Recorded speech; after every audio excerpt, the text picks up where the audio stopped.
The scent of seared herbs and roasted vegetables clung to the air, thick and comforting, like a wool blanket in winter. Ilara moved swiftly through the kitchen, balancing a hot tray of rosemary lamb and garlic mashed potatoes, her worn shoes squeaking slightly on the tile floor. Behind her, the head chef, Darius, barked orders with his usual urgency.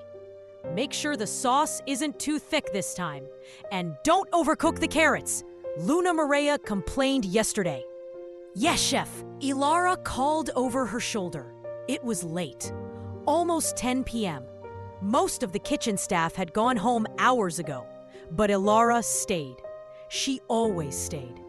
The job paid enough to cover her brother's medication and a little extra for food.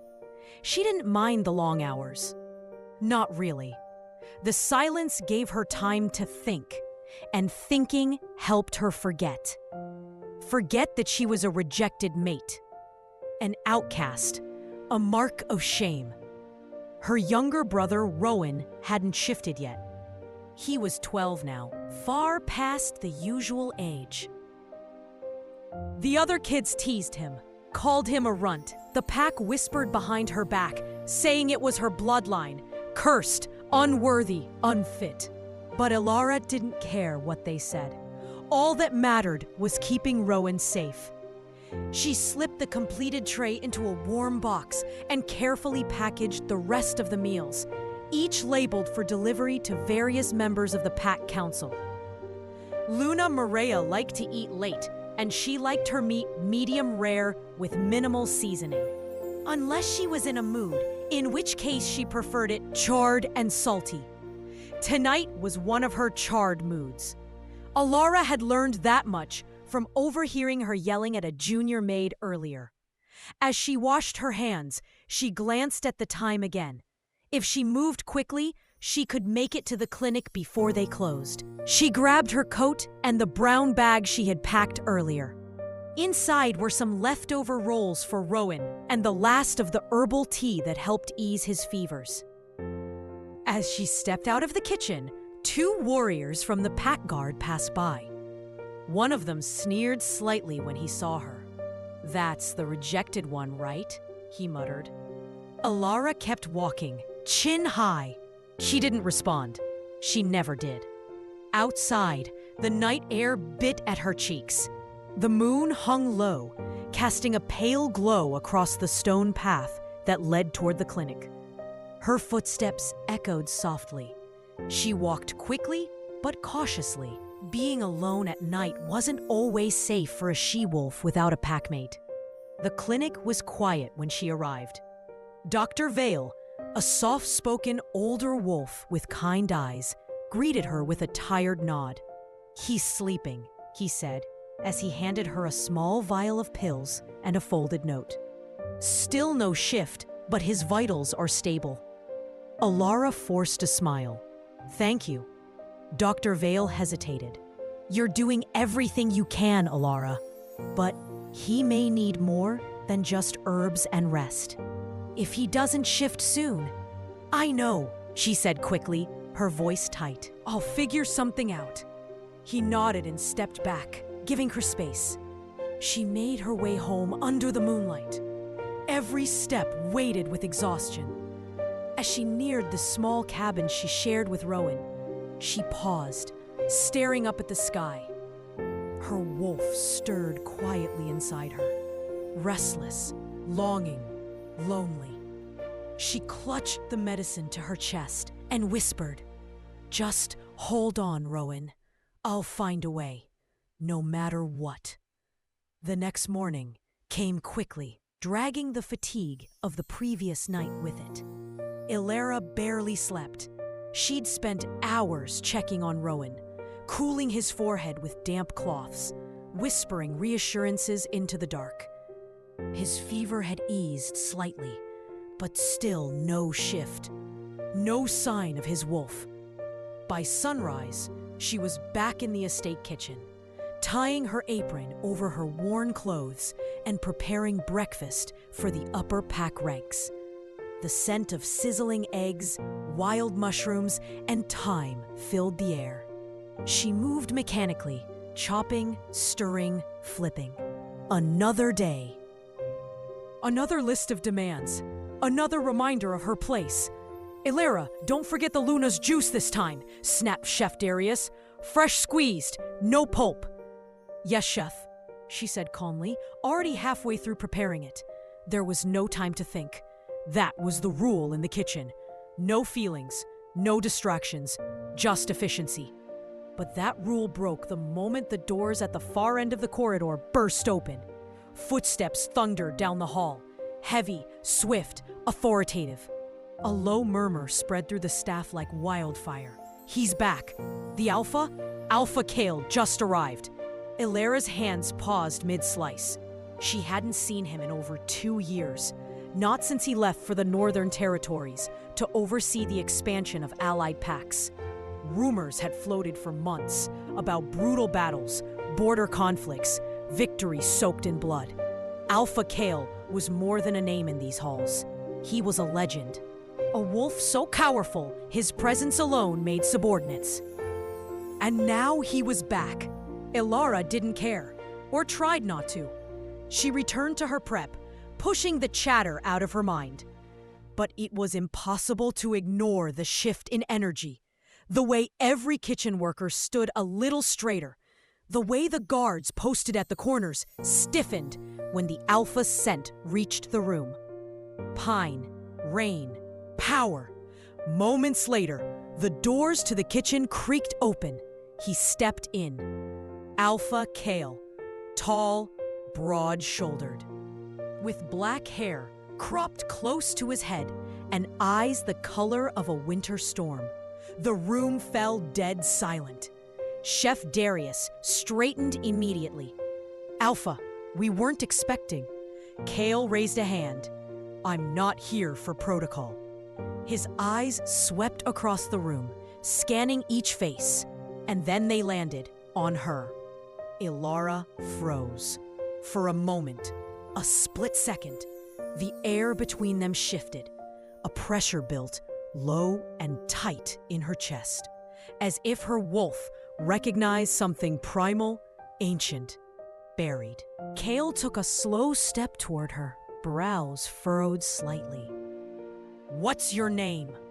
Darius quickly interjected. "That's Illyra, sir, one of our kitchen staff." Kale didn't look away from her. "You cooked the meal last night?"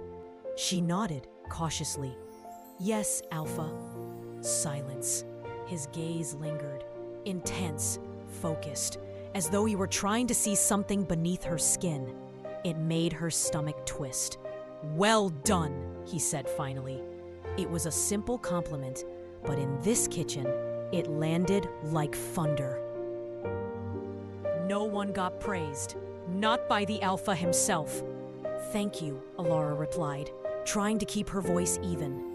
Kale gave her a slow nod, his expression unreadable, then turned and exited the kitchen as quickly as he'd entered. The door clicked shut. The room erupted in hushed whispers. "Did you see the way he looked at her? Why her? She's nobody." Illyra stood still, eyes fixed on the spot where he'd stood. Her wolf stirred again, curious, hopeful. Alpha Kale was power. She was the rejected one. They came from different worlds, and she wasn't going to let a momentary glance make her forget that. The morning rush had passed, but the kitchen still buzzed with low chatter. The air smelled of citrus peels, warm bread, and the lingering heat of the ovens. Illyra moved through the prep area with quiet efficiency. Her thoughts knotted tighter than the braid in her hair. She kept her head down, but whispers followed her like a shadow. "I heard the Alpha singled her out. Just for a meal? There's no way. Did you see how he looked at her?" She pretended not to hear. After the strange encounter with Alpha Kale, everything in her world felt slightly off balance, like the floor might tilt at any moment. She had gone straight back to work, feigning calm, but her wolf stirred beneath the surface, restless. No Alpha ever looked at her like that. No Alpha ever saw her. She told herself not to think about it. But something had shifted. "Ilera," said Chef Darius, appearing beside her with a clipboard in hand. "You're on special assignment tonight." She blinked. "Sir?" "The Alpha's personal dinner." Her stomach dropped. "Me?" He raised a brow. "Do you see anyone else he requested by name?" Her heart kicked. "What does he want?" "Same as last night. Rosemary lamb, garlic mash. Add something seasonal. You'll deliver it yourself." Ilera's jaw tensed. "With respect, Chef, it's not my place." Darius leaned in slightly. "Apparently, it is now." She stared at him. "Why is he doing this?" "I don't know," he said honestly. "But if I were you, I wouldn't question it too loudly." He moved on, barking instructions at another staff member. Ilera stood frozen for a moment. Deliver the meal? To the Alpha, personally? She wiped her hands and tried to ignore the sudden tightness in her chest. It wasn't just nerves. It was pull. That same pressure again. Low in her ribs, like something inside her recognized Kale before her mind could name it. Mate bonds didn't work like this. At least, not for wolves like her. Not after rejection. Not after her shame had been made public. She returned to her station, pouring every ounce of herself into the dish. She cooked like her hands knew a secret her heart wouldn't admit. The rosemary was fresh, the mash whipped smooth. She added charred broccolini and a red wine reduction. Every movement was precise, controlled. When it was ready, she arranged the meal carefully on polished silver trays. No mistakes, no reason to send it back. She carried it through the stone corridors with measured steps, escorted by a silent warrior in black. The halls leading to the Alpha's guest wing were wide and cold, lit by sconces and flanked by tall windows showing the darkening forest outside. When they reached the private dining room, the guard knocked once. "Enter," came the deep voice from within. The door opened slowly. Ilera stepped inside. Alpha Kale stood by the tall window, back to her, his silhouette framed by silver moonlight. He wore a dark shirt rolled at the sleeves, strong arms crossed loosely as he stared out into the trees. She cleared her throat softly. "Your dinner, Alpha." He turned. Their eyes met again, and the bond sang. Her wolf surged forward, recognizing him with a certainty that made her breath catch. Her skin prickled. Kale studied her, his gaze more intense than before. "Thank you." She set the tray down on the table without meeting his eyes. "If there's anything else you need." "Ilera," he interrupted. She froze. "Yes?" His voice lowered. "You feel it, don't you?" The air thickened. She didn't answer. Kale stepped forward, just once. "I don't believe in coincidence. I came back and found you, and something shifted." Her throat tightened. "Alpha, I'm not who you... Why don't you let me decide that?" She swallowed hard, backing away. "Enjoy your meal." And before he could speak again, she turned and walked out. Her heart pounded so loudly, she barely heard the door close behind her. Her wolf howled inside. The scent of rosemary still clung to her wrists. Ilera stood at the staff sink, scrubbing her hands harder than necessary, trying to wash off the tension, the memory of Alpha Kale's voice, his eyes, his question. "You feel it, don't you?" She hadn't answered him, couldn't. But yes, she'd felt it the second he walked into the kitchen. Something undeniable. Something her wolf recognized before her brain could wrap itself around the meaning.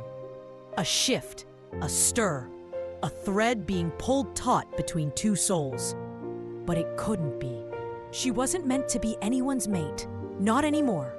She dried her hands and tried to focus on her next task.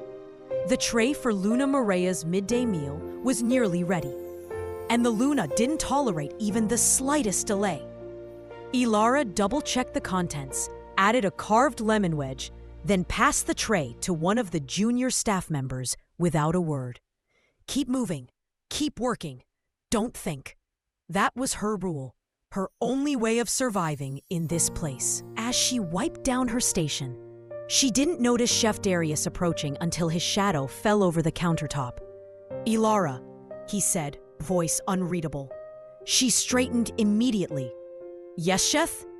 He looked at her carefully. "The Luna told me something." Her stomach twisted. "Did something go wrong?"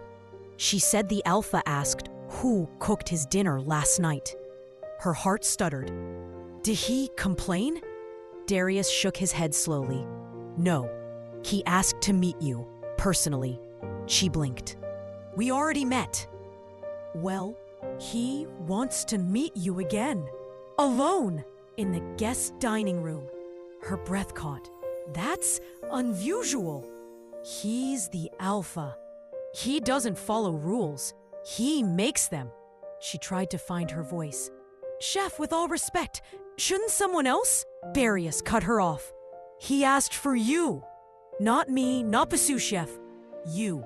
She stood there frozen, unsure whether she was more terrified or confused.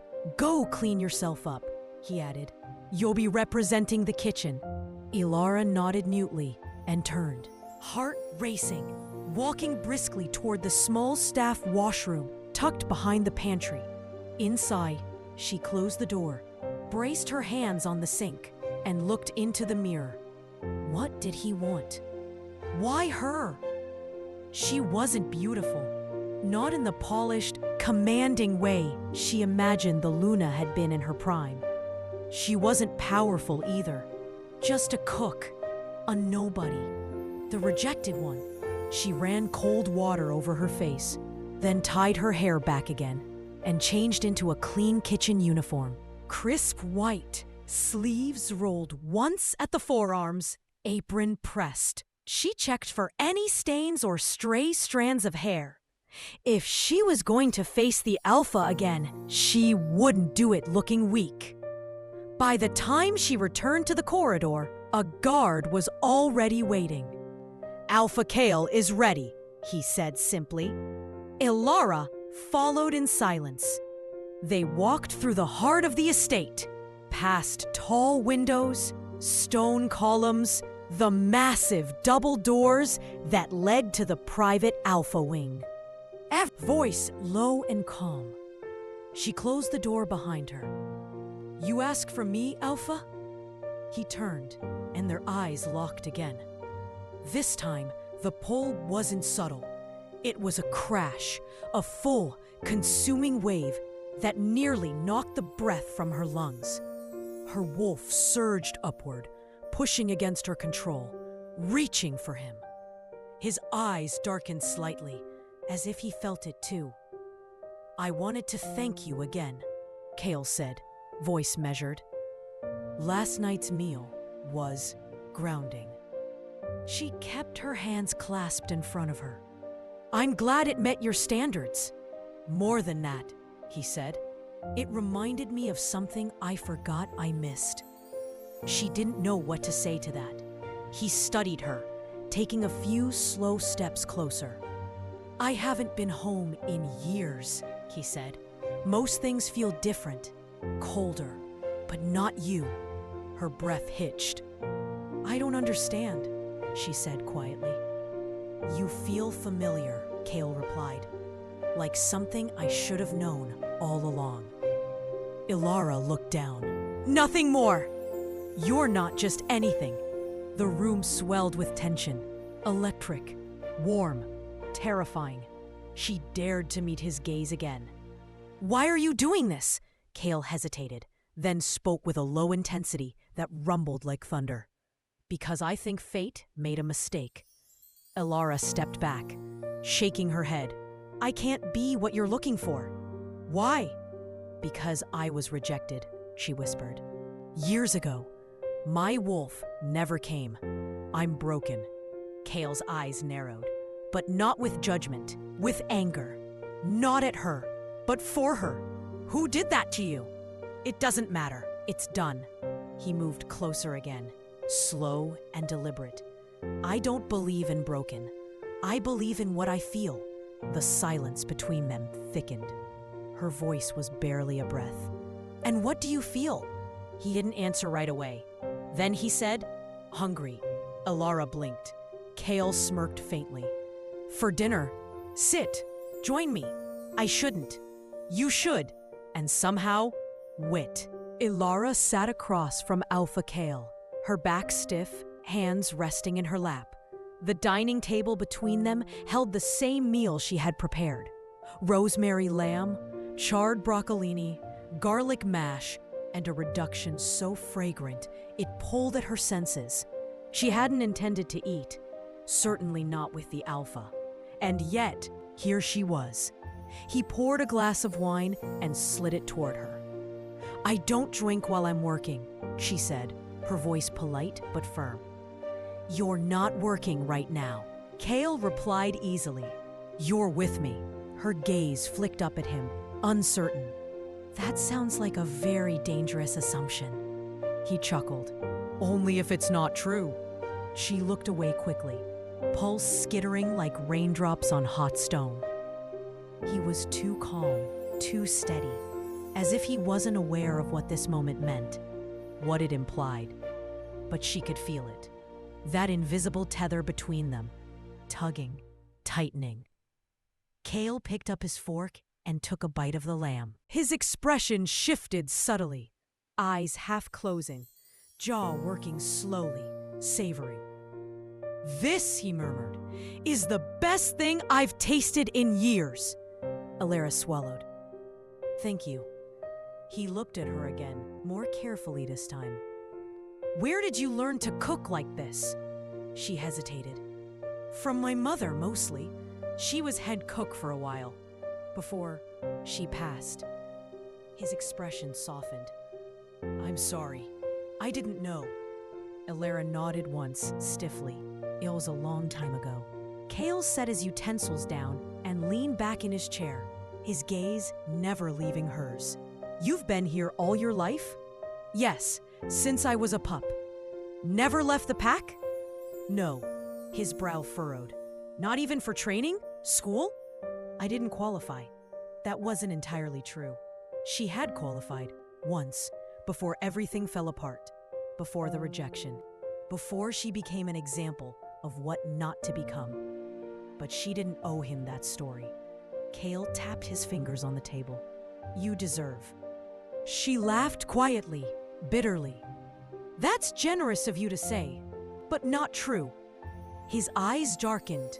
Who told you that? Ilara's throat tightened. She looked down at her hands. No one needed to.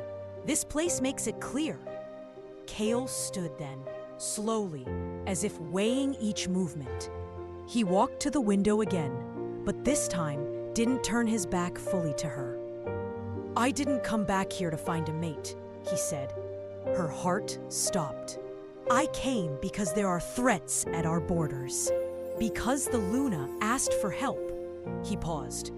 And because I couldn't ignore the dreams anymore. Ilara blinked. Dreams? Kale nodded. I've seen you before, in them. The room tilted slightly. You must be mistaken, she whispered. No, his voice dropped lower. I know what I saw. A girl with fire in her eyes and sadness in her bones. You. She gripped the edge of the chair. This bond, he continued. I didn't ask for it, but it's real, and I don't reject what the moon goddess. Her voice cracked. Even if what she gives you is broken? Kale crossed the room in 2 strides. He knelt in front of her. And gently, as if he thought she might shatter, he took her hand. You're not broken, he said. You were wounded. There's a difference. Ilara couldn't breathe. No one had ever touched her like this, not since the day she was cast aside. No one had looked at her like she was whole, like she mattered. Her wolf howled softly within her, rising like a tide. Kale's thumb brushed her knuckles. You don't have to decide anything right now, but I need you to know, he said, voice barely more than a breath. "I'm not going anywhere." Silence fell between them, but it was no longer sharp. It was heavy, full of something unnamed. He stood and stepped back. "Take the night," he said. "Think about what you feel, not what they told you to believe." Ilara rose slowly. "And if I don't feel anything?" His eyes flicked over her face. "Then I'll eat your cooking every day until I change your mind." A strange, reluctant smile tugged at her lips. She turned and walked toward the door, each step steadier than the last. But as her hand reached the doorknob, Kale called her name once more. "Ilara!" She looked back. "I'm glad I came home." The next morning came too quickly. Ilara barely slept. Her mind replayed every word from last night, every glance, every touch, every impossible truth. He dreams about me? He felt the bond? He's not going anywhere? It didn't make sense. None of it. And yet, her wool stirred every time she thought of Alpha Kale. Not with fear, with recognition. A longing she hadn't dared to feel in years. But longing could be dangerous. In her world, longing was a prelude to pain. She shoved the thoughts aside and tied her apron tightly. Work, focus, move. As she entered the kitchen, the atmosphere was already tense. The morning staff bustled in silence, casting furtive glances at her, but saying nothing.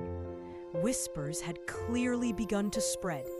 Chef Darius stood at the prep table, checking a printed order. When he saw her, his expression tightened. "In my office," he said, without raising his voice. Ilara followed without argument. The small office, tucked behind the storage pantry, was barely big enough for a desk and 2 stools. Darius closed the door behind them and turned to face her. "What happened last night?" he asked bluntly. She folded her hands. "I had dinner with the Alpha. He asked, I went." "That's not just dinner, Ilara. Not with him." Darius's eyes bore into hers. "He doesn't make casual requests." "I know." He crossed his arms. "Is this going to be a problem?" Her head snapped up. "Excuse me?" "For the kitchen, for you, for this pack." His tone wasn't harsh, but it held the weight of caution. "You know how things work here." She bristled. "I haven't done anything wrong." "I didn't say you did." Darius replied carefully. "But you've kept your head down for years. Don't throw that safety away because he looked at you differently." Her voice was quiet. "I didn't ask for any of this." "I know," he said gently now. "That's what worries me." A knock interrupted them. The door opened before Darius could respond. A tall, sharply dressed woman entered, flanked by 2 silent attendants. Her icy blue eyes landed on Ilara first, and did not blink. Darius replied carefully, "But you've kept your head down for years. Don't throw that safety away, because he looked at you differently." Her voice was quiet. "I didn't ask for any of this." "I know," he said gently now. "That's what worries me." A knock interrupted them. The door opened before Darius could respond. A tall, sharply dressed woman entered, flanked by 2 silent attendants. Her icy blue eyes landed on Ilara first, and did not blink. Luna Mireia, elegant, regal, dangerous. She smiled, cold and polite. "Ilara, isn't it?" Ilara stood instantly. "Yes, Luna. Come with me." Darius opened his mouth to protest, but the Luna raised a hand without looking at him. "She's not in trouble. We're simply going to talk." Ilara's palms grew damp, but she followed without hesitation. They walked through the stone corridors, past the Alpha Wing, and down a narrow hallway that led to the private gardens. The Luna stopped in front of a wrought iron gate and opened it herself. The garden inside was stunning. White roses blooming against trellises, marble benches lining the walkway, and a small fountain gurgling in the center. Mireia motioned to one of the benches. "Sit with me." Elara obeyed. The Luna studied her face in silence for a moment, then said softly, "He asked about you." Elara's throat went dry. "Alpha Kale?" Mireia nodded. "He's never done that before. Not for a cook. Not for any. I'm not trying to." "Intent doesn't matter," Mireia said calmly. "Perception does." The wind shifted. The white roses rustled behind her. If the pack begins to think you matter to him, it changes everything. Power, loyalty, territory, it all shifts. "I didn't ask for any of that." "No," the Luna said, her voice a whisper now. "But the moon goddess did." A heavy pause. "I suggest," she continued, stepping closer, "you remember your place before the others force you to." Elara clenched her fists in her apron. "And what place is that?" Mireia smiled, beautiful and deadly. "Behind the stove, where you belong." She turned and walked away, her heels clicking softly on the stone path. Elara sat alone in the silence, the weight of unspoken war pressing against her chest. The midday heat didn't reach the kitchens. There it was always warm, sometimes sweltering. But it was a heat that came from effort, from order, from the pulse of routine. Today, though, Elara felt the walls pressing inward. Her hands chopped steadily, methodically, but her mind wouldn't stop racing. The Luna's words echoed like a curse. "Remember your place, before the others force you to." What place was that exactly? Invisible? Silent? Hidden behind spices and saucepans? Content to be overlooked? Her wolf growled softly within her, not rebellious, but wounded. "Elara." The sharp voice snapped her back. Chef Darius stood over her, frowning at the pile of incorrectly diced onions. "Too large," he said, keeping his voice low. "You're distracted." She nodded, wiping her hands. "Sorry, I'll redo them." Darius paused, then softened. "You okay?" She hesitated. "I'm fine." He didn't push, but his eyes lingered longer than usual before he turned back to the rest of the staff. The lunch shift moved quickly. Dishes were plated, trays carried, floors wiped. Elara moved on instinct, falling into a rhythm she knew by heart. But everything had changed. Every glance from the other kitchen hands carried a new kind of weight. Curiosity, jealousy, caution. They had heard, somehow. The pack always heard. Word traveled like wildfire among wolves. She needed air. As soon as her shift ended, Elara slipped out the back doors into the service corridor, and then out into the dense woods behind the pack house. She walked fast, heart racing, ignoring the voices in her head and in her blood. She didn't stop until she reached the edge of the river. There, under the trees, she could finally breathe. The sound of water trickling over smooth stones soothed her frayed nerves. She dropped to her knees near the bank and touched the water with her fingertips. Her reflection shimmered, a girl with tired eyes and a heart too full. "You ran." The voice startled her, low and rough, like gravel smoothed by wind. She turned. Alpha Kale stood behind her, arms crossed. His hair windswept, shirt sleeves rolled to the elbows. He didn't look angry, just unreadable. "I needed space," she said, standing slowly. "I figured." He replied, "You left the kitchens like someone was chasing you." Maybe someone was. Kale tilted his head. Was it me? The question hung between them. "No," Elara said, her voice quiet. "Not you." But something happened. She looked away. "I spoke with the Luna," she admitted. His jaw tightened just slightly. What did she say? "Nothing I hadn't already heard from others," she said, brushing her hands on her apron. just more elegantly worded. Kale stepped closer. She threatened you. It wasn't a threat. It was a reminder of who I am, what I am. Kale's gaze narrowed. And what's that, exactly? A cook, she replied sharply. A staff member, a rejected, a wolf with no rank and no worth beyond what I serve on a plate.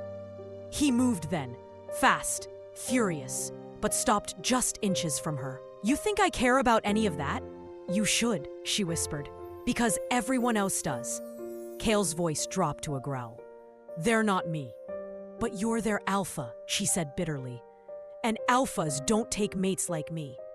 His silence cut deeper than any denial. Finally, he spoke. I never asked for a perfect Luna. You have one, she snapped. Luna Maria. Strong, powerful, loyal. I have a contract, he said quietly. Not a bond. Alara blinked. What? Kale took a breath. Maria and I were paired by necessity. Politics. She saved my life once. I owe her everything. But we were never chosen by the goddess. Her stomach flipped. So she's not my fated, he said. No. He looked at her then, really looked, eyes burning like wildfire under snow. But you are. She stepped back. That's not possible. It is, and it's real. I felt it since the moment I stepped foot in that damn kitchen. He stepped forward again. When I watched you command that space. When I tasted your food and felt something stir that hasn't moved in me in years. When I saw the pain you hide and the strength you carry. He paused. When I saw you. Alara's hands trembled at her sides. I don't want this, she said. I'm not ready. You think I am? Kale replied. You think I plan to walk into my pack and meet a woman who would undo me with garlic and rosemary and fire in her eyes? She laughed. Startled, breathless, Kale reached out, gently taking her hand. You don't have to decide anything now, but don't run. Please, not from me. Alara looked down at their joined hands. For the first time in years, her wolf didn't pull away. It leaned closer, yearning. The days that followed were strange. Not in loud or obvious ways, but quiet, aching ones. Alara returned to work in the kitchens like nothing had changed. She tied her apron, chopped vegetables, organized orders, and delivered meals without complaint. But everything had changed. Her wolf stirred beneath the surface at odd times, when she heard his voice echo in the hall, when his scent trailed through the corridor, when she caught a flicker of his gaze from across a room. It was worse now that she knew the truth. She had hoped it was just an illusion, some cruel cosmic accident. But Alpha Kale had confirmed it. The pull wasn't one-sided. It wasn't her imagination. She was his fated mate. The moon goddess had chosen her, and now the bond hummed beneath her skin like electricity in water. Calm until it wasn't. Kale didn't press her, not once. He gave her space, but he also made himself visible. At breakfast, he requested her coffee. At dinner, he asked for whatever Alara recommends. Sometimes he passed by the kitchen and paused, just long enough to make her pulse stutter.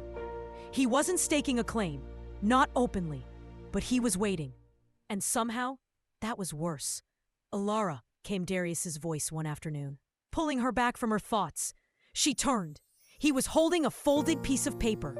This just came in from the main office. It's addressed to you. She wiped her hands and took it. The envelope bore the royal seal of the High Council. Her stomach dropped. She opened it carefully, eyes scanning the letter once, then twice. What is it? Darius asked, concerned. Alara looked up, face pale. They're summoning me. Who? The Northern Council, Darius. They want to investigate my history, she whispered. They say there are inconsistencies, Darius swore under his breath. Do you know what this is about? She folded the letter slowly. I think someone is digging. He didn't ask who. They both knew. Later that evening, Kale found her outside the staff quarters, sitting beneath the old cedar tree that had weathered 100 winters. She didn't look up as he approached, but she knew it was him. She felt him. "You got the letter," he said quietly. "I'm Alpha. The council doesn't move without letting me know." She finally looked up, her eyes shadowed by something deeper than fear. Memory. "They want to question me, look into my past, my rejection." Kale crouched beside her. "I won't let them use that against you." "They won't need to," she said, voice low. "The truth is bad enough." He reached out, brushing a strand of hair behind her ear. "Whatever they find, it won't change how." "You don't see all of me yet," she replied. Kale nodded. "And show me." Silence stretched. Then slowly she pulled back her sleeve. Her forearm, pale, strong, bore the faintest scar. A silvery crescent mark, barely visible, like an old burn that had never fully healed. Kale's breath caught. "That's the mark of rejection," Alara said. "When my first mate turned me away, the bond was severed violently. My wolf nearly died." Kale touched the scar gently, reverently.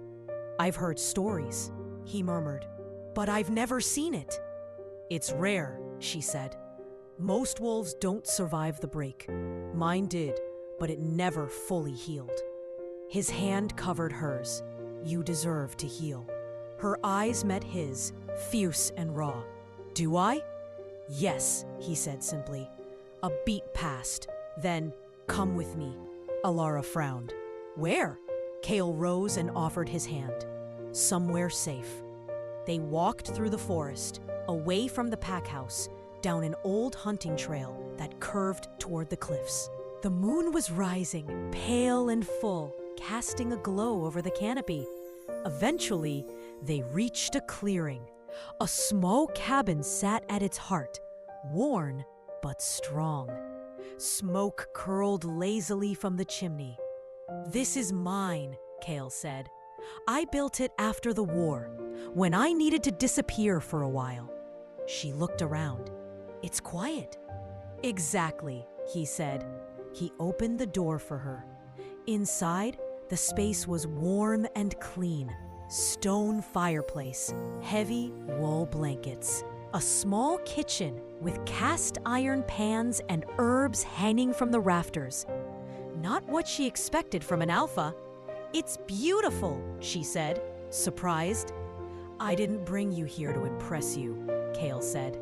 "I brought you here because I want you to feel safe.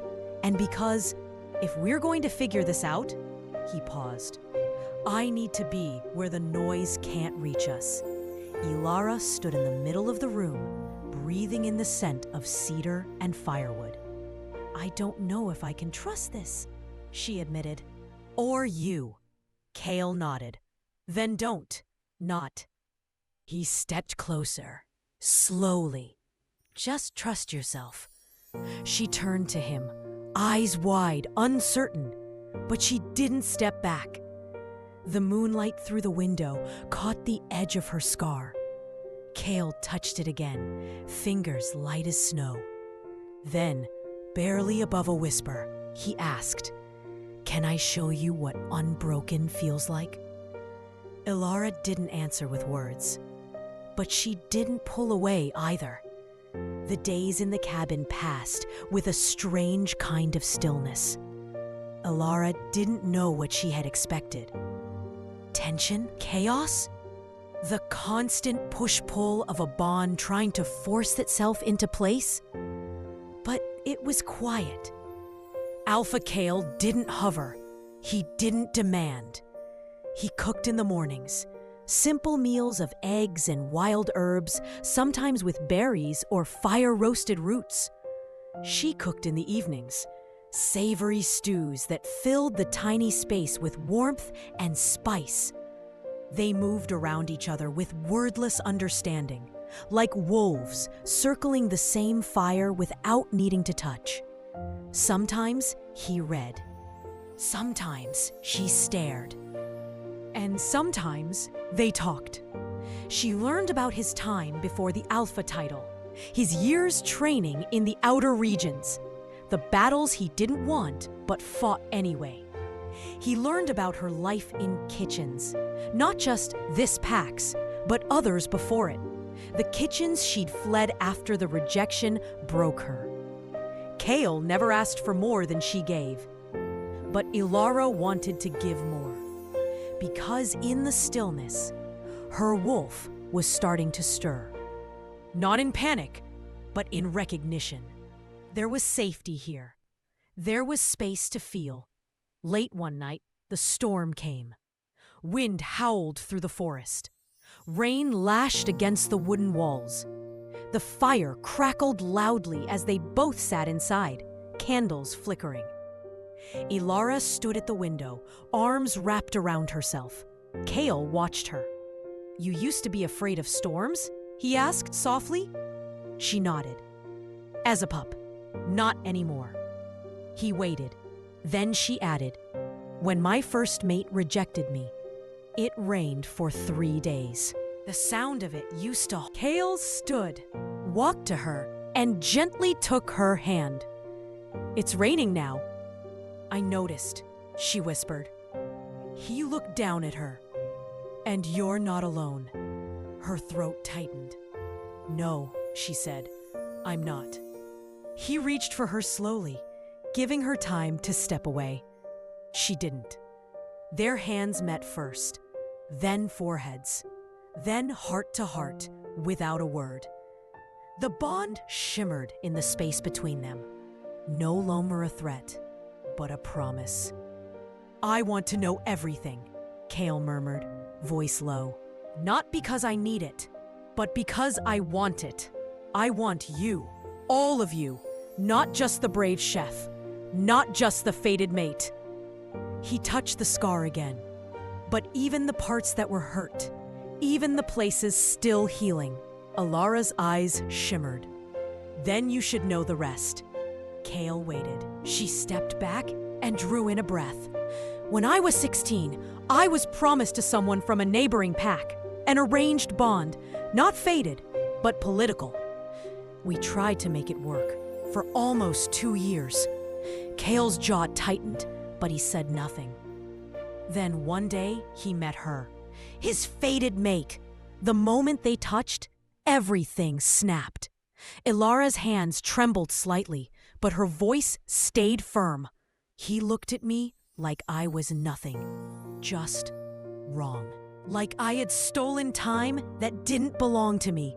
He rejected me within the hour, publicly, brutally. Kale's fists clenched. He mocked her that night, Ilara finished. And I collapsed, she swallowed. My wolf nearly died. She stopped speaking to me for months. Silence filled the room like fog. Kale stepped forward and cupped her face. "You're not nothing." "I was," she whispered. "No," he said fiercely. "You were never nothing." He pressed his forehead to hers again, grounding her, anchoring her. Then slowly, so slowly, "I'm sorry, I can't assist with that request." "I'm sorry, I can't assist with that request." She and Alpha Kale hadn't spoken much after it. They hadn't needed to. He had simply held her near the fire until her heart stopped racing. No demands, no questions, just presence. Now, the morning light filtered through the cabin's window, casting golden lines across the hardwood floor. She sat up, wrapping the blanket around her shoulders and stepping into the kitchen. Kale was already there, boiling water in a cast iron pot, back turned. He didn't speak immediately, but when he did, his voice was gentle. "I didn't want to wake you." Ilara offered a soft smile. "I didn't sleep much." He glanced at her, then poured 2 mugs of tea, sliding one toward her across the table. They sat in silence for a few minutes. The only sound, the bubbling of water and birds chirping faintly beyond the trees. "I've been thinking," Kale said finally, "about the council's letter." Ilara stiffened, but didn't interrupt. "They don't just want to investigate you." he continued. They want to disgrace. Her jaw tensed. Because of you. Because of us, he corrected. She met his gaze. The bond makes me vulnerable, he admitted. And that terrifies them. They think if someone like you can bring me to my knees. I haven't, she whispered. Not yet, Cale said. But they know you could. That silenced her. He leaned forward, fingers brushing hers across the table. I want to make it official. Alara blinked. What? Our bond, he said calmly. I want to announce it at the next council gathering. No hiding. No whispers. Her heart jumped. That's political suicide, she whispered. They'll say I manipulated you. That you've lost your edge. I don't care. You should. I did. His voice lowered. Before you. Alara stood abruptly, crossing the small room to look out the window. She couldn't hold his gaze. Not with her heart thundering like this. I'm not ready, she admitted. Cale didn't push. I know.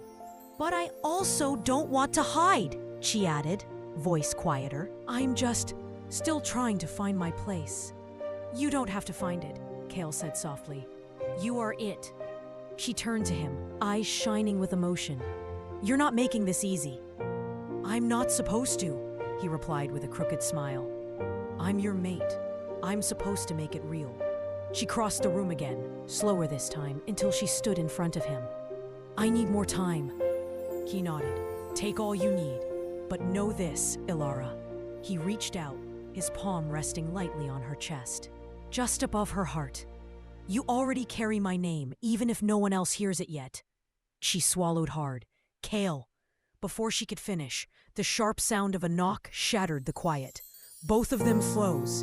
The cabin wasn't supposed to be known to many. Barely anyone used this trail, and no one ever came unannounced. Cale stood, body tense, protective instinct kicking in immediately. He moved toward the door and opened it cautiously, standing outside in a long hooded cloak. Soaked from the forest rain was Riona, Cale's beta and most trusted advisor. She didn't step inside. Alpha, she said carefully, eyes flicking to Alara behind him. We have a situation. Cale didn't move. Go on. Someone has leaked her file, Riona said, tilting her chin toward Alara. The council's already mobilizing. They're planning a formal inquiry. Alara felt the world tilt slightly beneath her feet. Riona continued. And that's not all. The rogue attacks. The ones near the southern border? We thought they were scattered. Random. Cale narrowed his eyes. They're not?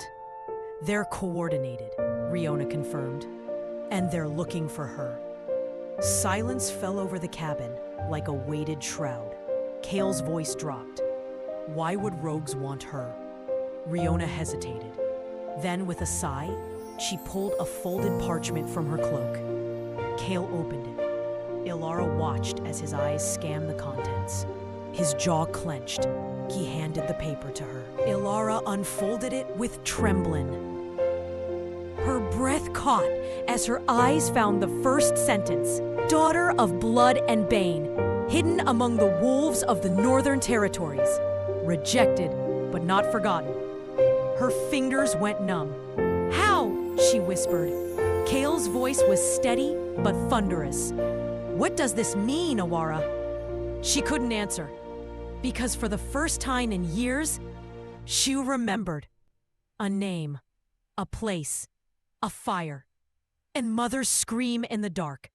Alara sat motionless on the edge of the cabin bed, the parchment gripped tightly in her trembling hands. The words echoed over and over in her mind. Daughter of blood and bane. Rejected, but not forgotten. She didn't know how long she had been staring at the paper. Minutes. Now, he stood across the room, silent, giving her space. Alara's voice came low, raw. I was 5 when it happened. Cale's head lifted slightly. His eyes met hers. I don't remember everything, she continued, eyes unfocused. Just the fire, the smoke, the screaming. Someone carried me through the woods. A man, I think. I don't even know who he was. Kale crossed the room slowly and knelt in front of her. She didn't stop talking. My mother was a healer, she whispered.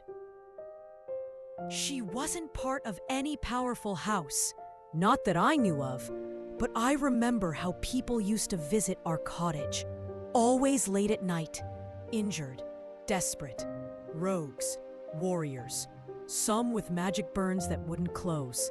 Kale's jaw tightened. She helped them. No questions, no payment, just herbs and whispers. She finally looked at him, and then one day, they came for her. Who? Kale asked. I don't know, she said, but they weren't wolves, and they didn't bleed red. He stilled, visibly shaken by the weight of her memory. Alara exhaled slowly. After the fire, I wandered for days. Someone found me near the river, a she-wolf. She brought me to her alpha. They took me in, gave me a new name, a new story. I never questioned it. I was just grateful to be alive. Kale reached for her hand, and she let him take it. You were hidden, he said softly. She nodded. I didn't even know I needed to be. He lifted the parchment again, reading the line once more. Hidden among the wolves of the Northern Territories. His fingers traced the ink like it was something alive. Someone knew, he murmured. Someone kept records. Alara felt a sharp pang in her chest. They're not looking for me because of who I am, she said. They're looking for who I used to be, for what blood might still run in my veins. Kale's expression darkened. Your past doesn't make you dangerous. It might, she whispered, if the council finds out what I survived.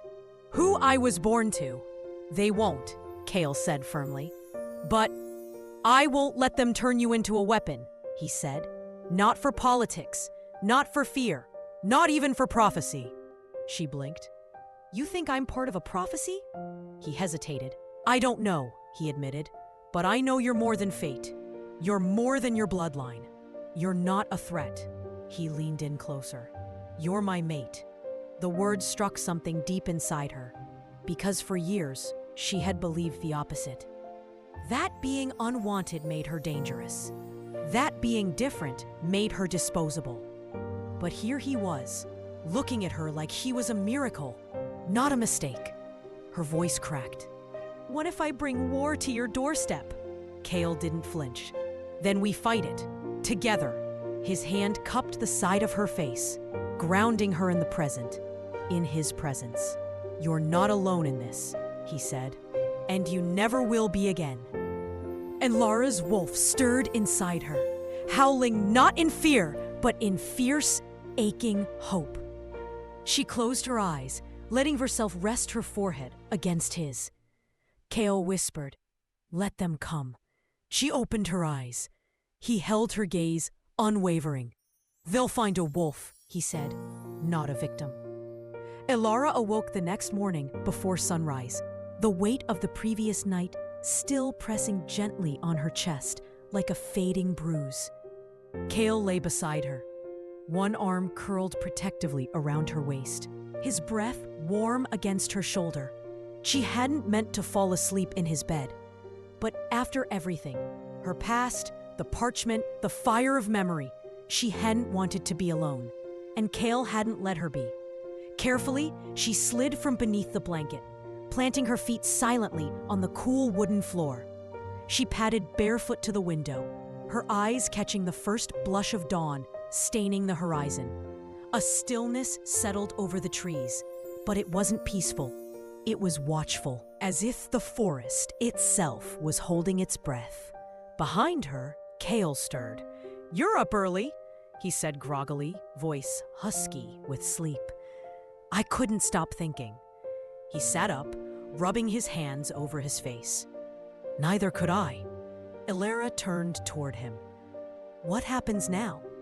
Kale sighed, swinging his legs over the edge of the bed. Now, we prepare. For war? He stood, walking to the small chest near the fireplace. From it, he pulled a sealed scroll and unrolled it. She moved closer to glance over his shoulder. It wasn't a map. It was a bloodline chart. Dozens of names and sigils linked by thin black lines. Is that? Yes, Cale said. Every wolf, witch, and blood descendant recorded by the High Council for the last 100 years. Ilara's brow furrowed. The uprising was decades ago, and the council never forgot it, he said grimly, especially those who were born from it. He pointed to a name on the chart, a woman's, scrawled in faded ink. Selenia Moore, he said. They called her the Bone Witch, said she could raise the dead for a price. Ilara flinched. She had a daughter, Cale continued. The daughter disappeared. No death record, no trace, just vanished. Ilara stared at the name. A single beat of silence passed, then another. What if I'm her? Cale turned to face her fully. Then you're alive when you were supposed to be lost, and that changes everything. She stepped back, shaken. Cale, we don't need to confirm it now, he said quickly, sensing her panic. We need to stay ahead of them. If the council starts digging, we have to know what they'll find before they do. Ilara wrapped her arms around herself. You're not afraid? I'm terrified. Cale said, honestly, but not of you. What they'll do to control the narrative. They'll paint you as dangerous before you even speak. He looked down. I don't want to be a weapon in their war. Then don't be, he said. Be something they can't predict. She met his gaze. And what's that? Cale's voice was quiet but firm. Free. A knock shattered the moment. Not soft, not uncertain. Cale was at the door in 2 strides. It was Riona again, but this time she wasn't alone. Behind her stood an unfamiliar wolf. Tall, broad-shouldered, with icy eyes and a thick scar across his jaw. He wore no crest, no mark of loyalty. Rogue. Cale stepped between Ilara and the door instinctively. Riona nodded toward the stranger. He asked for her, by name. Ilara's breath caught. Me? The stranger stepped forward slowly. I bring no threat, he said calmly. His voice was gravel and wind. Only memory. Cale growled low in his throat. Name yourself. The man didn't flinch. I am Fenric. I served under Selenia Moore during the fall of the Borderlands. Heir. Ilara stood by the tall, arched window in Cale's quarters, watching morning mist coil through the trees like living serpents. Her reflection in the glass was sharp, hollowed out by worry, and yet beneath it flickered something new, a spark of resolve. Cale entered behind her quietly. He didn't speak. He simply stood and slid into line beside her. Their shoulders nearly touched, offering silent solidarity.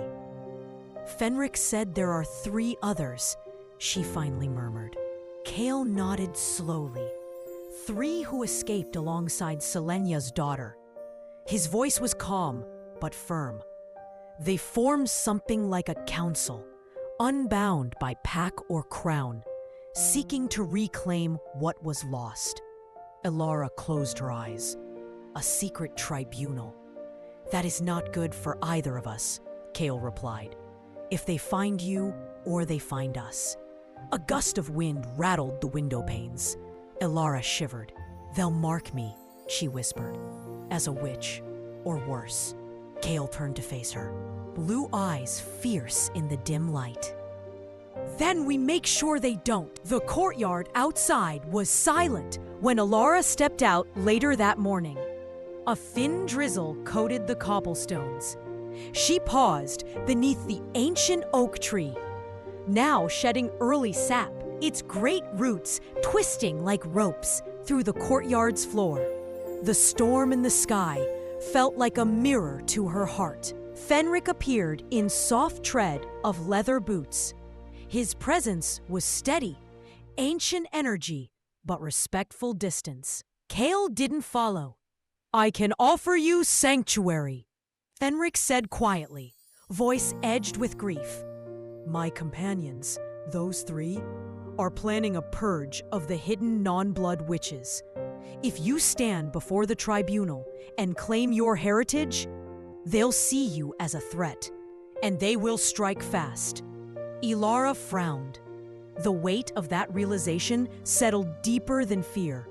She could destroy their balance merely by claiming existence. Fenric glanced toward the estate entrance. "Kale cannot remain loyally at your side.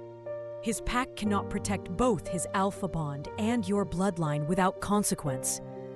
She glanced back toward the mansion. Kale would disregard that warning. That was the problem. Ash fell from the sky. Not snow, but fine gray motes of dust from the older hearth towers. It fell silent and constant, land and air washed in smudged light. Fenric turned back to her. "You must choose. Preserve the secret or embrace it." His tone was neither gentle nor harsh.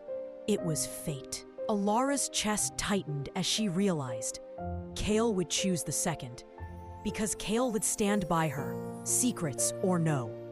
Fenric inclined his head. "Find me at the border. I will guide you if you wish to flee." He slipped away before she could respond. Kale emerged from the house, rain droplets matting his dark hair, expression grim. Their eyes locked.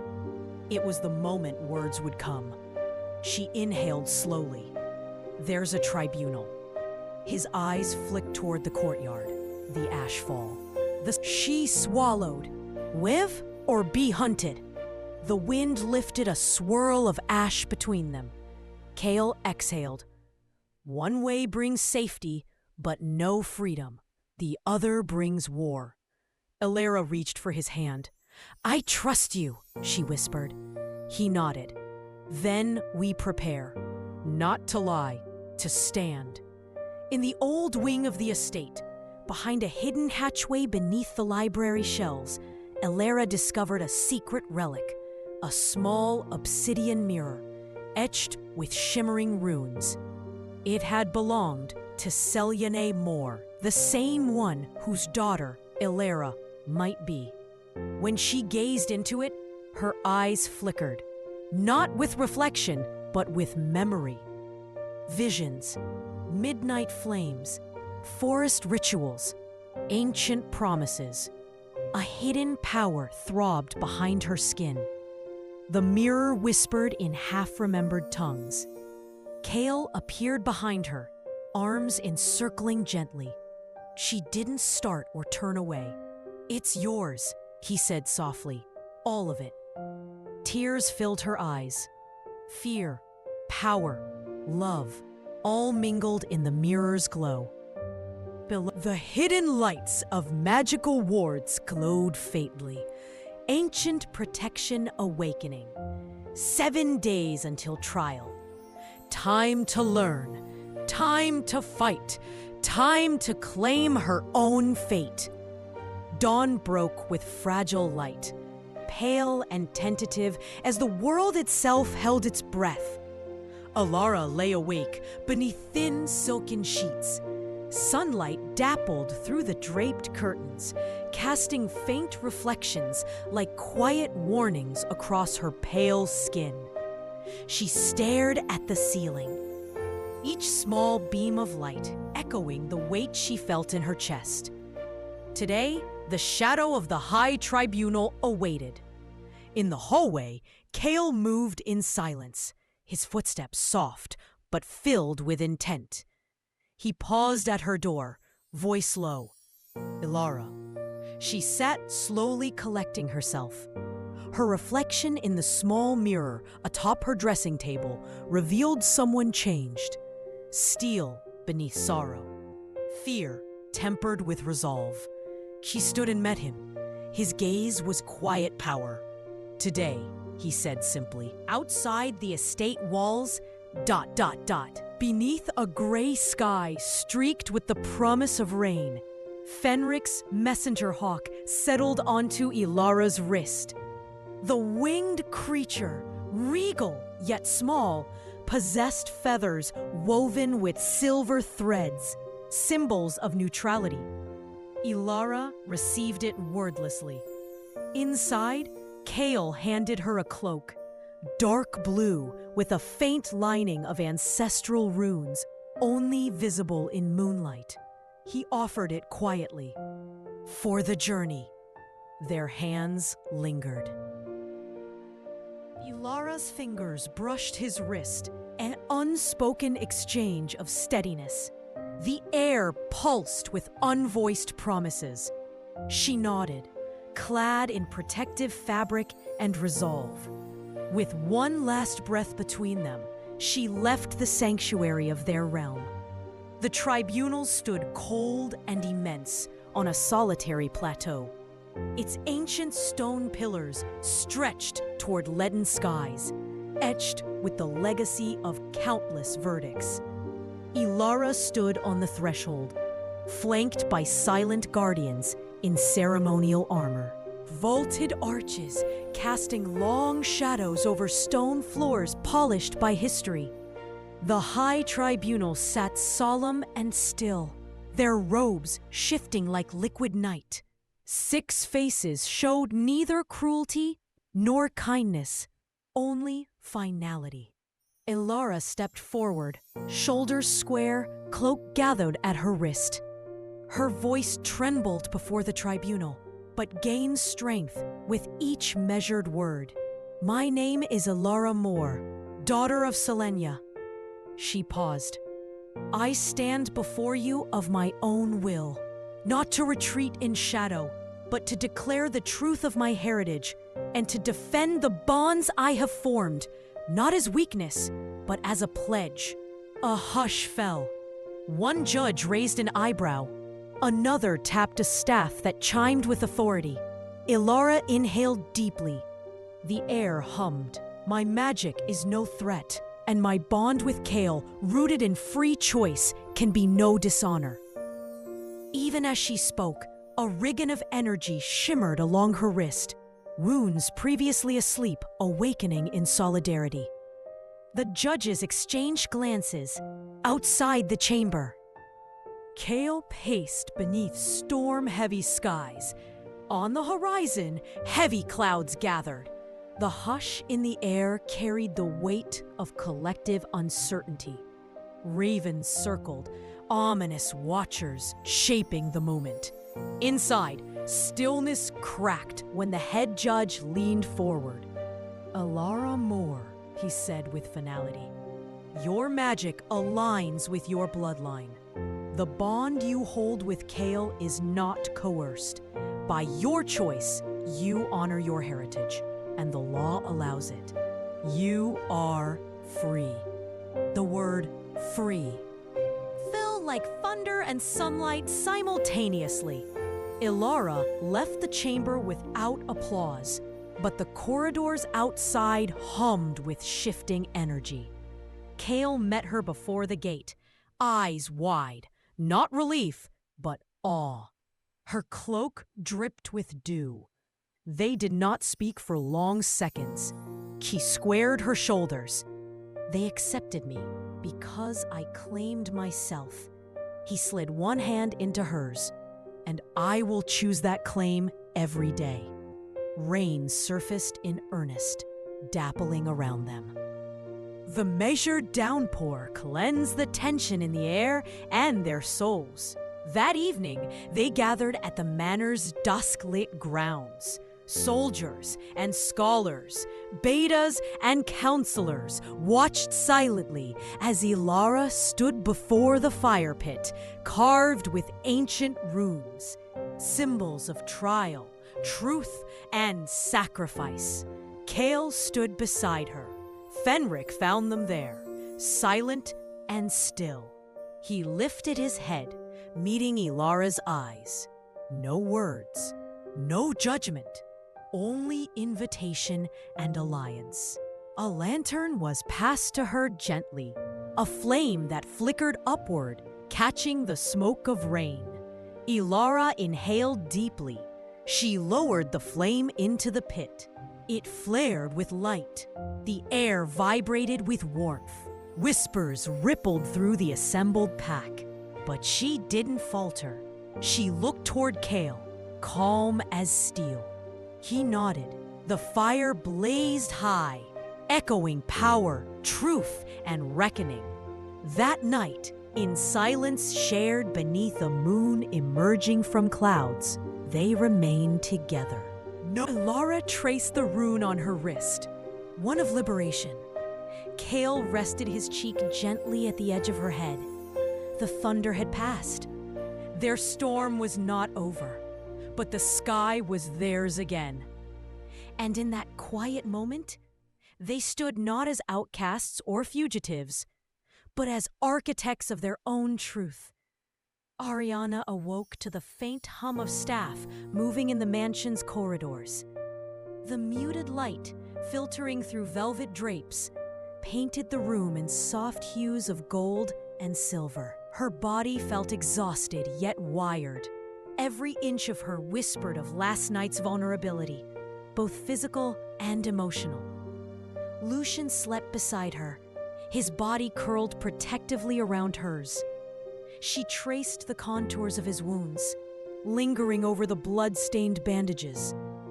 Guilt and longing warred silently behind her eyes. He sacrificed everything for her, yet she remained unsure if she'd ever be truly worthy. Slowly, Lucien stirred. His voice, husky and distant, broke the silence. "It's morning," he murmured, pausing. He added quietly, "And I still don't regret it." Ariana leaned into him, heart pounding, both terrified and elated by the depth in his voice. Later in the main kitchen, Ariana prepared breakfast with trembling focus. Each whisk, chop, and stir echoed like a prayer, one of gratitude, guilt, and unspoken devotion. Her fingers ached. Her mind stormed with memory. She caught a fleeting glance of Lucien's room down the hallway. Empty shuttered windows and guarded silence mirrored her fear. When Mr. Benson approached, holding a wooden cutting board like a shield between them, Ariana steadied herself. "I'll be fine." He nodded, a rare flicker of compassion in his stoic expression. In her chest, something shifted.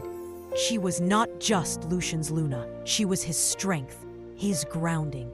And that meant carrying her past, so he wouldn't have to. When Lucien took her to the council chambers later, the echoes of retaliation still lingered in the air. Alphas bowed their heads, whispers diffused into complete silence. Each gaze weighed heavy on Ariana, but Lucien's arm at her back was unyielding. At the moment he stood and proclaimed her as his Luna and Flynn as his heir, their bond was recognized not just by pack law, but by destiny itself. Ariana felt fierceness bloom within. This was no longer about being saved. It was about belonging. That evening, Flynn curled up beside them in the annex, clutching a comic book where a wolf hero rescued his family. Lucien accepted it with uncharacteristic emotion. "This is bravery," he said softly, pressing Flynn close. Ariana placed a hand over his and met Lucien's gaze through silence so profound, it felt like solid ground. The weight of past pain melted into a memory. Together, they sat in the warm glow of the lamp, Alpha, Luna, and Air, finding solace in each other's presence for the first time in years. As night deepened, Ariana returned to the kitchen to fashion the menu for the full moon banquet, a ritual steeped in old traditions. Hints of lavender and midnight roses floated beneath her nose. She chopped moonflowers into a garnish, heart trembling with pride and trepidation. Every dish reflected her journey, survival, resilience, and longing. She decorated platters with rose petals and vanilla-scented sugar, the same fragile threads that had woken Lucien's wolf months ago. Unseen, he watched from the study window, silent and reverent. When the banquet finally began, Ariana emerged beside Lucien under the moonlit archway of oaks and fairy lights. The guests gasped, not at her beauty, though it took their breath, but at the undeniable aura between them. Lucien's whispered words at her ear anchored her. She drew strength from the unwavering trust in his touch. As council members and rivals alike witnessed their unity, the whispers shifted from skepticism to awe. They arrived as Chef and Alpha, but they left a symbol of irrevocable destiny. Late that night, back at the mansion, the ballroom emptied. Lucien and Ariana walked hand in hand to the gardens. Between whispered vows and stolen kisses beneath moonlit oaks, Ariana realized something transformative. She was no longer invisible. She was seen, not just by Lucien, but by fate herself. They journeyed back together, their silhouettes melting into the estate's ivy-draped darkness. A storm had passed, and what remained was her heart rising with a quiet gratitude. He had bared himself to her, body and soul. He opened his eyes slowly, recognizing her presence in the half-light. "You're here," he whispered, voice threaded with wonder. She curled closer, warmth radiating between them. "I am," she replied, voice barely above a breath. In that hush, no questions were needed, only shared solace. Later, the mansion's kitchen stirred with the ritual of preparation. Ariana moved like liquid grace, each measured motion a prayer in gratitude and determination. The scent of rosemary and vanilla lingered in the air, seasoning each dish with echoes of hope. As she plated breakfast, her mind kept drifting to what lay ahead, the political ripples their union had caused, the expectations now balanced on her shoulders as Luna. Mr. Benson stood by quietly, eyes softer than usual. Without words, he offered her a understanding that her role extended beyond the kitchen.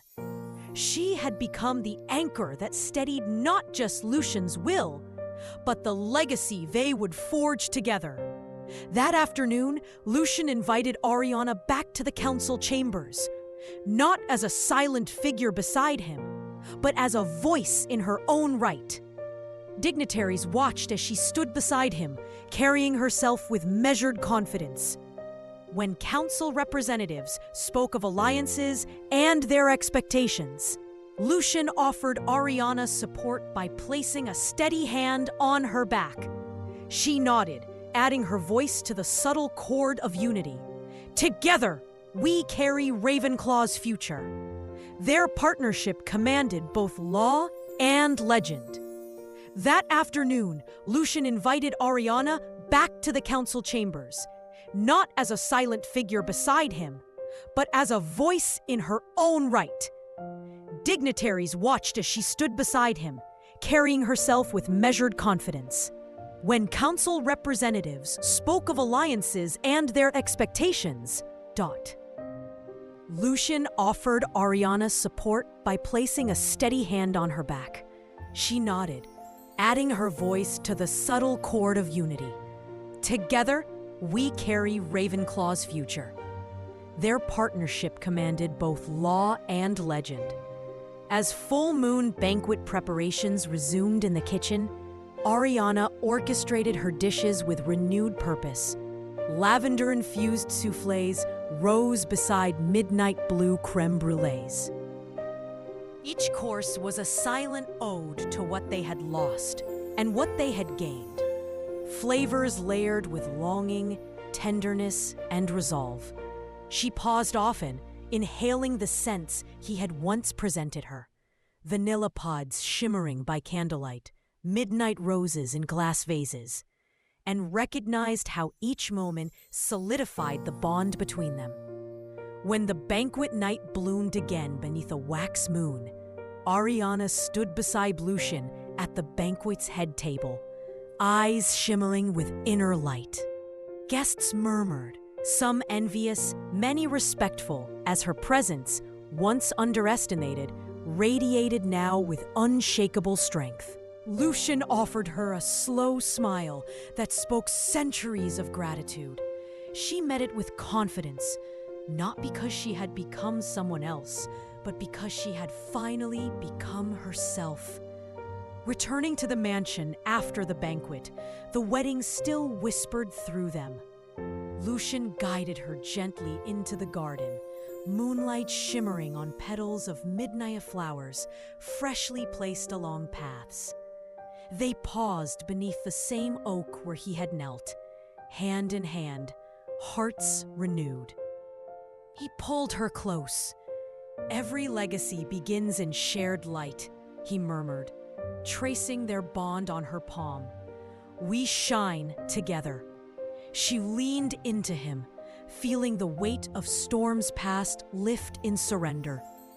The world at their feet shimmered with possibility. Returning to the mansion after the banquet, the wedding still whispered through them. Lucien guided her gently into the garden, moonlight shimmering on petals of midnight flowers, freshly placed along paths. They paused beneath the same oak where he had knelt, hand in hand, hearts renewed. He pulled her close. "Every legacy begins in shared light," he murmured, tracing their bond on her palm. "We shine together." She leaned into him, feeling the weight of storms past lift in surrender. The world at their feet shimmered with possibility. Returning to the mansion after the banquet, the wedding still whispered through them. Lucien guided her gently into the garden, moonlight shimmering on petals of midnight flowers freshly placed along paths. They paused beneath the same oak where he had knelt, hand in hand, hearts renewed. He pulled her close. "Every legacy begins in shared light," he murmured, tracing their bond on her palm. "We shine together." She leaned into him, feeling the weight of storms past lift in surrender. The world at their feet shimmered with possibility. Ariana traces the cracks in the wooden table, remembering the promise they shared under the full moon. She reflects on the trust they've built and fears how easily it might splinter. "He trusts me with his world, and yet I feel further away from him than ever." Her thoughts swirl in layers: loyalty, fear, longing, and regret. She realizes her own exhaustion. She has absorbed Lucien's mood like a mirror, losing her strength in the process. Ariana traces the cracks in the wooden table, remembering the promise they shared under the full moon. She reflects on the trust they've built and fears how easily it might splinter. "He trusts me with his world, and yet I feel further away from him than ever." Her thoughts swirl in layers: loyalty, fear, longing, and regret. She realizes her own exhaustion.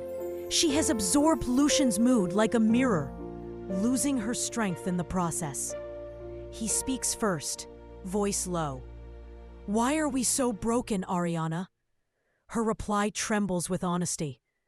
"Because we're scared. Scared of losing what we didn't even know we could have." He exhales, shoulders slack. "I tested you because I didn't know if control made us safe, but it almost cost us everything." She replies softly, "I don't need perfection. I need you." He speaks first, voice low. "Why are we so broken, Ariana?" Her reply trembles with honesty. "Because we're scared. Scared of losing what we didn't even know we could have." He exhales, shoulders slack. "I tested ye because I didn't know if control made us safe, but it almost cost us everything." She replies softly, "I don't need perfection. I need you." Lucien reaches out and gently pulls her into his arms. For the first time in days, their wolves fall silent. Ariana's head rests against his chest. She hears his heartbeat, steady, real. Tears slide down her cheeks, releasing weeks of tension. He wipes each tear with round stillness. "I'm done testing us," he whispers.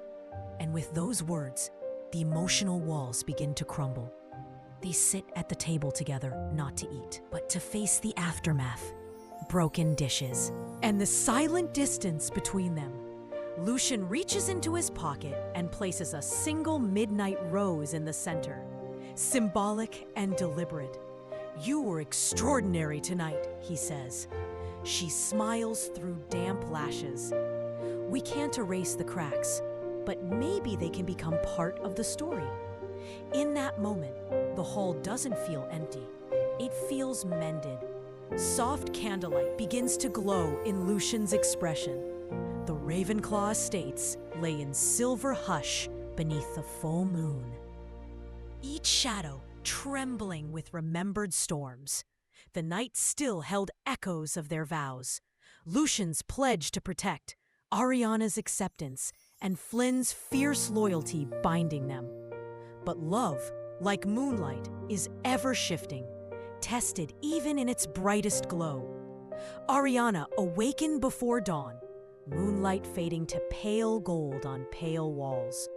Flynn's room was quiet. He dreamed softly, serene. She slipped from bed and dressed in simple linens, the hush of the house comforting. In the kitchen, Mr. Benson waited with steaming tea and a fresh apron, the one embroidered with her initials. She accepted them with a soft smile, gratitude warming her chest. This wasn't ceremony, it was care. Small moments that whispered louder than words. Lucien remained absent, as was custom. Alpha seldom disturbed the peace of dawn. Still, his presence lingered in the scent of linen, in the soft tension of the rose-scented air.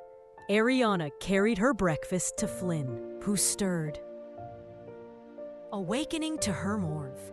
Later, Ariana went to the gardens to gather fresh herbs, thyme, rosemary, and those deep midnight blue roses he'd sent earlier. The staff moved quietly around her, their respect and reverence palpable. Just as she lowered a sprig of rosemary, a voice brushed behind her. "You grow these beautifully, Ariana." Lucien stood, framed by roses and early light. His tone was steady, quieter than usual, but the underlying strength had not softened. She turned slowly. "I thought you shouldn't enter the gardens during the day." He smiled faintly, stepping forward. "I never said you shouldn't. I just never left before." He gestured toward the city below, bathed in dawn's early glow. "I wanted to show you this. See what I see every morning." Something shifted in her chest as she looked out over the ridge.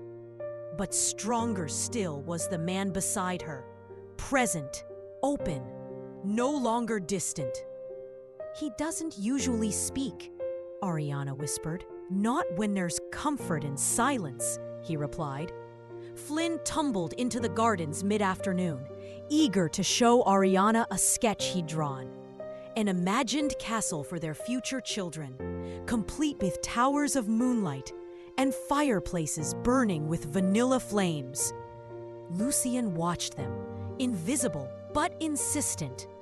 When Flynn skipped away to fetch snacks, only Ariana remained. They planted herbs together, their hands touching briefly as rosemary leaves brushed fingertips.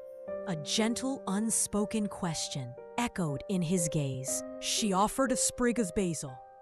He accepted, and as she placed it on his palm, his fingers lingered.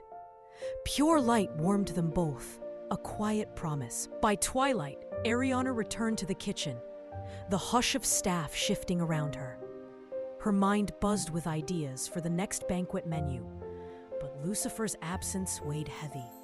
His shadow still clung to the corners of corners, As she plated simple saffron soup, delicate as moonlit mist, he stepped inside the doorway.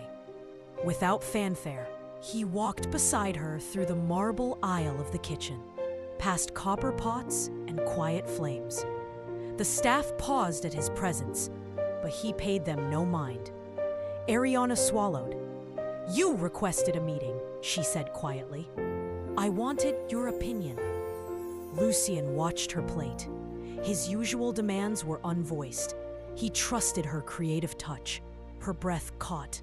She had waited months for such a moment. They tasted together, soup warm and aromatic, and he nodded. The corners of his eyes softened. Acceptance flickered in his gaze.